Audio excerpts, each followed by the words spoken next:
Good morning, good afternoon, good evening, folks. Michael Zuber, one rental at a time, back with his Monday expert, Mr. Greg Dickerson. How you doing, sir? Doing fantastic. Michael, how are you today? Well, this topic's going to be interesting because it may give me PTSD. What I want to do is I want to understand where the market is today, but also go back and look at what was a very painful episode for lots of real estate investors. Call it the Great Recession, call it whatever you'd like. For a point of reference, my market went down 75%. So I saw lots and lots of pain. What I want to do is step back from our perspective and say, what was the cause of last time? And then talk about, is there anything that we see today that gives us pause and say, hey, this is just like last time. So I know you were up close and personal. You had tens of millions of dollars at risk. So let's remind people about that painful episode. Yeah. So this is a very different environment than 08, 09. I mean, that was caused by, it was a banking collapse. It was a banking crisis caused by, the subprime mortgage market where, subprime loans were being repackaged and sold on Wall Street and valued, exponentially above. And it was just so much leverage in the system. And so many of those things, those toxic assets out there that, nobody really knew what they owned, what they had, what the value of that portfolio was. So it was a very fundamentally different environment back then. And when I say subprime mortgage industry, it wasn't just low income people that were being put into bad loans, which that was where it started. That was a big part of it. And then somebody figured out, wait a minute, I can cut these mortgages up, get them rated and package them and sell them as this huge derivative, and then lever up on that because those are basically insurance contracts. And I mean, the leverage was just insane, in the system out there. And, the amount of leverage from a global standpoint because of this was just unreal. The other segment of that subprime lending game were investors, people that all you needed was a good credit score. You didn't have to put money down. You could get a loan because the mortgage bankers were making money selling these loans because Wall Street was taking them, chopping them up, packaging them, and then selling them on Wall Street. And then you had the government buying loans as well, kind of like we've been in lately. So it was a completely different market. Then you had the exotic loan products, interest only, things like that. So I saw an article somebody did the other day that said, hey, when rates adjust, people's payments are going to double and da. And it's like, wait a minute, only 1% of the loans now, or 2% maybe, are interest only. The rest are, short or long-term low interest. 30-year So that fixed. was the other thing that did happen, 08, 09. If you had an interest only adjustable arm, which what most people had, especially these LIBOR loans, I mean, they would adjust some of them every quarter. Some of them were monthly. And Monthly, some of them were annually. So in other words, your interest could go up or down every month. And when those interest rates, and again, I said the same. Now, the thing that's the same was I said the same thing back then. Rates got below 4% for a while. And I said, we get into the fours, market will change. When you get over 5, it will tank. And that's what happened. When rates got over 5%, it tanked the market because everybody's loans were adjusting. And that's where the strategic defaults came in. So that's the other thing that's different. You had a strategic default going on back then where you're not going to have that now because it's a different loan. Back then, people didn't have to put money down. People like me, I was building, I don't know, $30-40 million worth of houses at the time that I shouldn't have been able to borrow the money for. I mean, I had a good business, I had good income, but I wasn't, but that was a little too much. By traditional standards, me personally, I shouldn't have been able to qualify for that many single family homes, and it was all because of these exotic loan products and different banks, that were buying these loans and reselling them. But I didn't have any money in any of them. So I got paid to build them. I had rental income coming in on them. So that was the bulk of the market, as people got in these loans with almost nothing down. Then they were able to take, because prices were, escalating like they are now, they were able to take second mortgages and equity lines, pull all the equity out. So you had zero in them. So when the payments went up, people stopped making their payments. Then when the banking crisis happened and the banks collapsed and nobody could borrow and the real estate prices started coming down, all of a sudden now you're in this house, your payment doubled, you've got no equity in it. It's worth half of what it was when you bought it. So what do? You turn the keys over to the bank and you get out in strategic default and you just move on. And so that's what people were doing. And, it created a huge trickle down, through the economy effect because construction cascading, there was so much inventory, that builders just stopped, and you had subdivisions with thousands of homes that were finished, just vacant. And then, we ended up having to go back and tear those things down. Not we, but the states, The Mhm. banks, they just leveled those neighborhoods because it Yeah. made more sense to tear them down than to maintain To them. finish them. Yeah. You couldn't Yeah. give stuff away. Yeah. And, so this time around, it's a very different environment because we have no inventory. There are a record number of units in the pipeline. So we'll see if there's enough demand to absorb those units. But again, builders understand, they went through this before. They Mhm. will cut prices and cut their losses and get out now They will get out because they're early. Yep. finance companies. It Yep. doesn't really matter. They've got margin built in these houses. They'll make money on the other products. So, this is just a function of cash flow, Mhm. for them. Yeah. So, completely different environment. Yeah. There's a couple of things I want to remind folks because again, I start this in 01, I think, and I often say now lending drives the bus. So let me just give you my experience with the lending environment. So I go to buy Norris Drive, which I write about in my first book. I get a full doc loan. It's called Prime, right? I was a prime borrower. It means I have great credit, great income, never missed a payment, blah, blah, blah. And put 20% down. And put 20% down. Thank you very much. Absolutely right. Then what happens very soon after that, probably by 03, is this word that we haven't mentioned yet called Alt A. Alt A was like one step down from prime. It was a much easier loan. You could do 10% down versus 20. It wasn't full doc. It was, payment stub based, it was that. And then you went down to subprime, and subprime loans were really these teaser loans. They were only underwriting at the teaser rate of 1.9 or even 0.9, not the reset, all of these things. And again, in that environment with subprime, you could actually get a loan for 103%.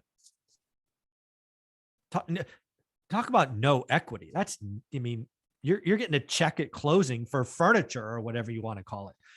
Yeah. The 75% drop that I experienced was caused by bad lending gone bad on steroids. And it was years in the making. And what people don't realize is the crash that we experienced in my market from 08, 09, and it bottomed in 10, maybe 11, it was sown 4 years earlier. Because here's the deal. Most people in my market got what was called 2 and 28s. The first 2 years were 0.9% or 1.9. The houses made sense because, again, it was less than rent, or if you were a landlord, it cash flowed. Once that loan reset, and it went from 1.9 to 9.9, it didn't make sense. Your $900 payment went to $1,900. And now your negative cash flow, $800. So guess what happens? Greg brought it up, strategic default. You thought you were cash flowing. You believed your mortgage broker that don't worry, nobody keeps a loan for 30 years. You'll just refi because values only go up. This was actually said. And then those people couldn't refi. They were losing money every month. They really didn't have the income to support it. It was negative. It was an alligator. It's why it's in my book. And they stopped paying. Then guess what happened? Then the foreclosure process took over. And that took upwards of 1,000 days. Right? That's why a loan written in 06 wasn't actually sold until 2010. If people want to see this in real life, go and look at Norris Drive. I give you the address all the time. Go look it up on Zillow. 1818 Norris Drive East, 93703. In that, go look at the history. I buy it for 107. 3 years later, I sell it for 264. 4 years later, it forecloses at 75. The reason it took 4 years to bottom is the first 2 years, the buyer was good. Then he didn't pay. Then it took 2 years of non-payment for the bank to foreclose. To think that a market will crash because of forced sellers inside of a weekend is idiotic. It doesn't happen that fast, right? Yeah.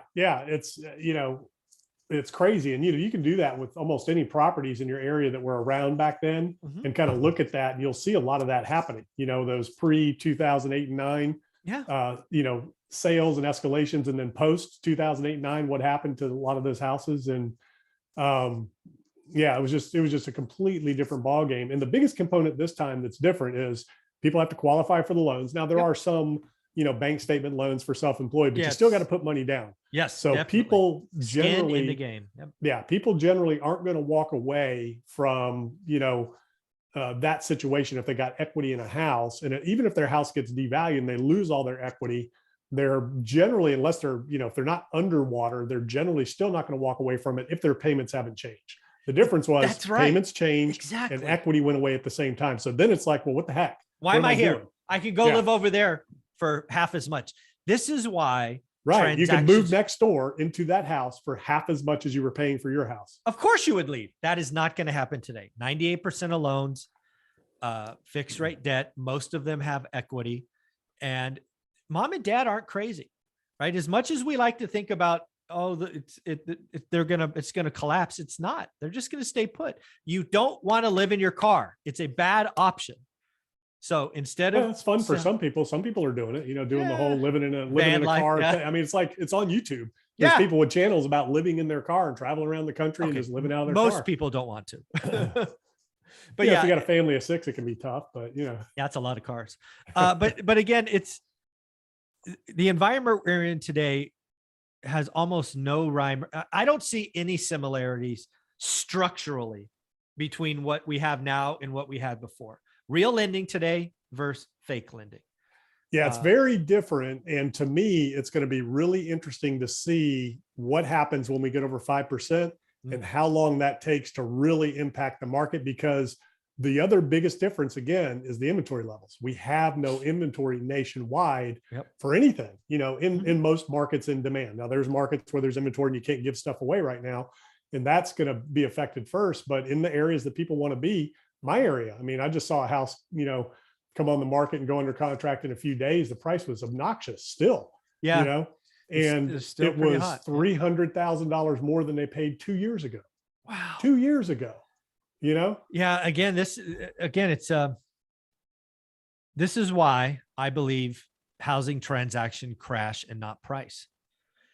We're going to have just less transactions. We're going to have some forced sellers, but not many. And if you want to buy something, you're going to pay up, because again, that person who has that house, this is why, right? You list your house. Prices don't adjust until demand is destroyed and inventory levels build. That's when prices adjust. Exactly. So exactly right. So we're going to have to see inventory build, days on market. And again, the last reading, days on market still are sub 20 days. That is record fast, right? That needs to get over 60 days. There was a time where the average days on market was 75 days. These are all national numbers. Look at your own market. But so you're going to see them climb at the same time. So the thing that is similar to, 08, 09, and really 04, 05, the peak of our market where I was at the time. So the thing that was happening was, and it was especially for land, because there wasn't much inventory for resales. So, and it was cheaper to build than it was to buy. So that's when I began my career. So for vacant lots, every time one would hit the market, multiple offers, it would go in days. And, then houses, same thing, as soon as you put them on the market, they would go. And then that started changing. All of a sudden you started to see for sale signs pop up and sit, versus you couldn't find anything for sale. So that was the first thing that happened, was days on markets went up. And then the next thing that happens is inventory starts climbing, because now there's more to choose from. And then, of course, the other caveat, I was in, an income short-term rental market.